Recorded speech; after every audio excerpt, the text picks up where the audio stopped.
Dan McCarger and Ryan Rintoul on the Maverick postgame show. Maverick Hockey Weekend. A final score this evening: the Mavericks 4 and the Bulldogs 3. Ferris State ranked number 2 coming in. They are not ranked number 2 anymore. No, it'll be interesting to see where they fall to. They're still a quality team, obviously, but what I'm more interested to see is where Mankato proved that they should be, and that's definitely the top 20. Here's the period summary from the first period. Adams on a deflection from Zarnazan, and Dylan Martinelli ties it up from the circle. In the first period, it was 1-1. We'll jump ahead to the second period now. Tie game. LaFontaine gets the puck out in front and able to backhand it in to make it a 2-1 game Mavericks. And we head to the third period. Huff is able to tie it early in the third period on a backhander, just a seeing eye backhander that I don't think he had any intention of scoring on. You mentioned that, Ryan, and he puts it away. Then the Mavericks with just a blistering shot by J.P. LaFontaine to regain the lead. They get a 2-goal lead here. Johnny McInnes makes it 4-2, but then on the power play, the Bulldogs get within 1. Babinski to make it 4-3, and that's the way it ended, as the Mavericks with a good scoring opportunity there and a heck of a big battle breaking out after a scoring chance where just all heck broke loose. A bunch of players end up being thrown out of the game, and we'll have to check what ramifications are for next week. The game summary looks a lot like this. Mavericks win 4-3. They outshoot the Bulldogs 38-35. 3 for 6 in the power play for the Mavs, 1 for 4 for Ferris State.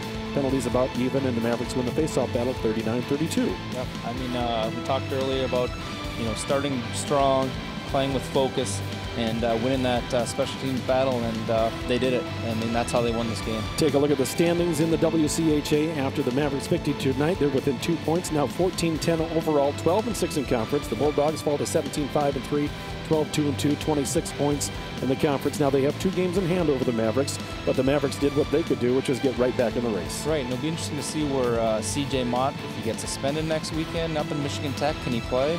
I mean, is that the one game that they lose that puts Mankato right in the top of the standings? Out of the town scores tonight, Alaska beat Northern Michigan 4-3. Anchorage over Huntsville 4-1. The Gophers beat Ohio State 4-2 for the sweep. Michigan State sweeps Penn State 3-2. Notre Dame over Lake Superior State 4-2. And North Dakota beat Bemidji State 4-2. Also, Denver and UMD tied at 2. And Omaha beat Miami of Ohio by a final score of 5-1. Those are the out-of-town scores. Save of the game coming up right now. The Edward Jones save of the game. And it was a good one by Cole Huggins. You'll see it here, as Mayhew stepped around him and he was able to kick it out to the side there. A great save by Cole Huggins, one of his 32 saves on the night. Player of the game is J.P. LaFontaine, and no surprise about that. No, I mean, all this guy does is score power play goals. I think that was his 11th power play goal of the year, the second one, and he made a beautiful pass from behind, setting up Johnny McInnes for the game winner.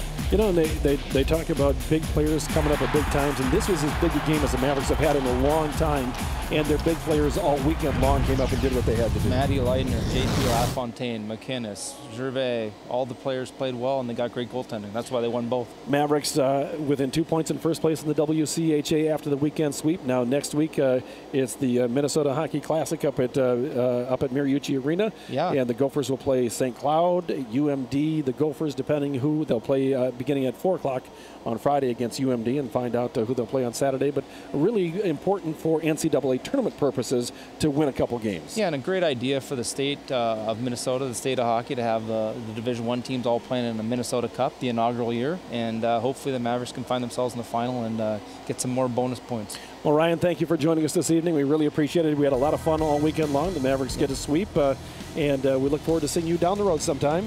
Yeah, I would love to be here again at any time, and I'm 2-0 with the Mavericks. There you go. Yeah. Final score this evening: Minnesota State 4, Ferris State 3. For Ryan Rintoul and all the students at Bethany Lutheran College, I'm Dan McCarger on Maverick Hockey Weekend.